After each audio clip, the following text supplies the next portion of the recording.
वहीं केंद्रीय रक्षा मंत्री राजनाथ सिंह ने राज्यसभा में भारत चीन विवाद को लेकर बयान दिया है। राजनाथ सिंह ने ऐलान किया है कि भारत चीन के बीच में पैंगोंग लेक के पास विवाद पर समझौता हो गया है और दोनों ही देश की सेनाएं अपने सैनिकों को पीछे हटाएंगी।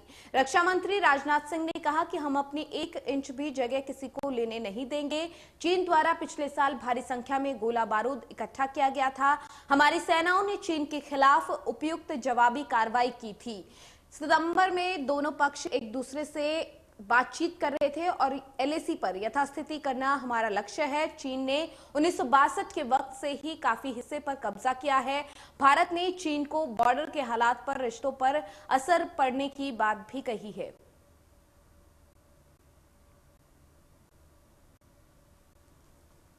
अपना बलिदान दिया। पिछले वर्ष से चीन के द्वारा उठाए गए कदमों के कारण पीस एंड ट्रैंक्विलिटी पर प्रतिकूल असर पड़ा है। इसके फलस्वरूप चीन और भारत के संबंधों पर भी प्रभाव पड़ा है।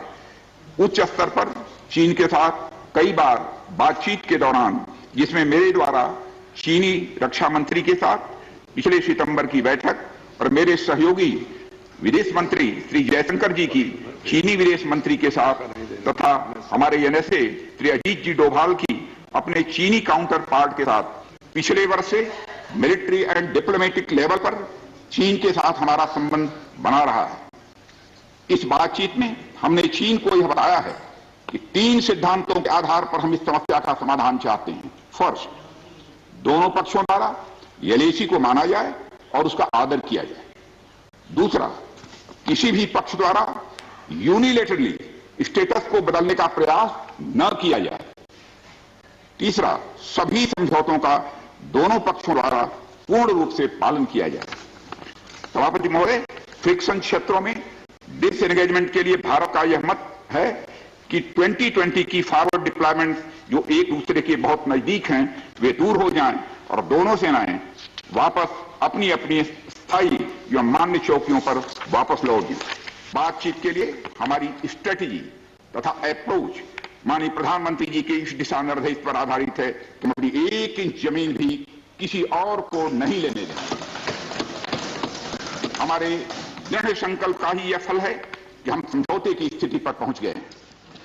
इन दिशा निर्देशों के दृष्टिगत सितंबर 2020 से लगातार मिलिट्री एंड डिप्लोमेटिक लेवल पर दोनों पक्षों में कई बार बातचीत हुई है कि इस डिसएंगेजमेंट का म्यूचुअली एक्सेप्टेबल तरीका निकाला जाए। अभी तक सीनियर कमांडर्स के स्तर पर 9 राउंड्स की बातचीत हो चुकी है। राजनयिक स्तर पर भी WMCC यानी working mechanism for consultation and coordination of India China border affair के तहत भी बैठकें होती रही हैं। यह भी तय हुआ है कि दोनों पक्ष नॉर्थ बैंक पर अपनी सेना की गतिविधियां, जिसमें परंपरागत स्थानों की पेट्रोलिंग भी सम्मिलित है, को अस्थायी रूप से स्थगित रखेंगे। पेट्रोलिंग तभी शुरू की जाएगी जब सेना एवं राजनयिक स्तर पर यानी डिप्लोमेटिक लेवल पर आगे बातचीत करके समझौता बनेगा। इस समझौते पर कार्रवाई कल से नॉर्थ एंड साउथ बैंक पर प्रारंभ हो गई है। यह उम्मीद है इसके द्वारा पिछले साल के गतिरोध से पहले जैसी स्थिति बहाल हो जाएगी। सभापति महोदय, मैं इस सदन को आश्वस्त करना चाहता हूं कि इस बातचीत में हमने कुछ भी खोया नहीं है। सभापति महोदय, सदन को यह भी जानकारी देना चाहता हूं अभी भी एलएसी पर डिप्लॉयमेंट तथा पेट्रोलिंग के बारे में कुछ आउटस्टैंडिंग इश्यूज बचे हुए हैं। इन पर हमारा ध्यान आगे की बातचीत में रहेगा। दोनों पक्ष इस बात पर सहमत हैं कि बाइलेटरल एग्रीमेंट्स तथा प्रोटोकॉल के तहत पूर्ण डिसएंगेजमेंट जल्द से जल्द कर लिया जाए। अब तक की बातचीत के बाद चीन भी देश की संप्रभुता की रक्षा के हमारे संकल्प से पूरी तरह और अच्छी तरह अवगत है। हमारी यह भी अपेक्षा है कि चीन द्वारा हमारे साथ मिलकर बचे हुए मुद्दों को हल करने का पूरी गंभीरता के साथ प्रयास किया जाएगा। कि मेरे साथ संपूर्ण सदन हमारी आर्म्ड फोर्सेस की इस विषम एवं भीषण बर्फबारी की परिस्थितियों में भी शौर्य और वीरता के प्रदर्शन की भूरी भूरी प्रशंसा करे। और सभापति महोदय, सभापति महोदय, मैं ये कहना चाहता हूं कि जिन शहीदों के शौर्य और पराक्रम की नींव पर यह डिसएंगेजमेंट आधारित है, उन्हें देश सदैव याद रखेगा। सभापति महोदय, सभापति महोदय, मैं इस बात से भी पूरी तरह से आश्वस्त हूं कि यह पूरा सदन, चाहे कोई किसी भी दल का क्यों न हो, देश की संप्रभुता, एकता और अखंडता और सुरक्षा के प्रश्न पर एक साथ खड़ा है और एक स्वर से समर्थन करता है कि यह संदेश केवल भारत की सीमा तक ही सीमित नहीं रहेगा, बल्कि पूरे विश्व को जाएगा। सभापति महोदय, यह बात मैं विश्वास के साथ कह सकता हूं।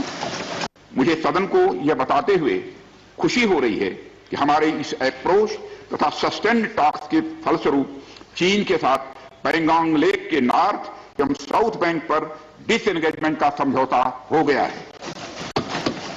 और इस बात पर भी सभापति महोदय, इस बात पर भी सहमत हो गई है कि पैंगोंग लेक से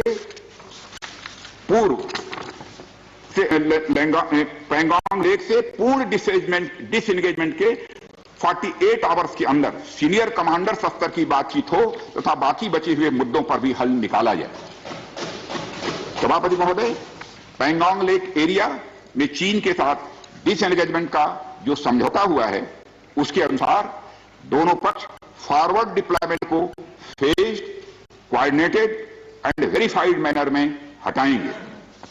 चीन अपनी सेना की टुकड़ियों को नॉर्थ बैंक में फिंगर 8 के पूरब की दिशा की तरफ रखेगा और इसी तरह भारत भी अपनी सेना की टुकड़ियों को फिंगर 3 के पास अपने परमानेंट बेस धन सिंह तक